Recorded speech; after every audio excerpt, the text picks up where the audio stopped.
আগামী দিনে দীর্ঘ 17 বছর বাংলাদেশের মানুষ তাদের মূল্যবান ভোটটি প্রয়োগ করতে পারে না। বাংলাদেশের জনগণ হচ্ছে বাংলাদেশের মালিক এবং এই মালিকানা প্রমাণ করার প্রথম ধাপ হচ্ছে তাদের মূল্যবান ভোট প্রয়োগ।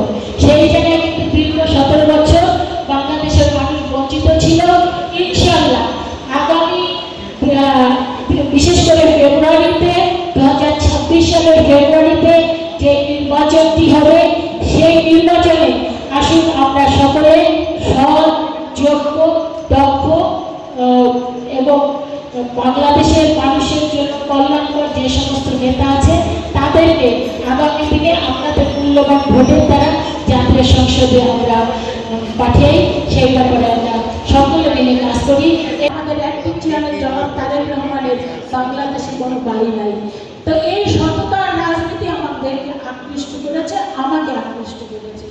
আমি সেই পথেই হাঁটতে চাই, আপনাদের কাছে ব্যর্থহীন ভাষায় বলতে চাই। 40 বছরে আমি রাজনীতি থেকে 1 টাকার কোনো সুবিধা গ্রহণ করি নাই। আগামী 40 বছর বেঁচে থাকলেও আমি কোনোদিন রাজনীতি থেকে কিছু সুবিধা নিব না।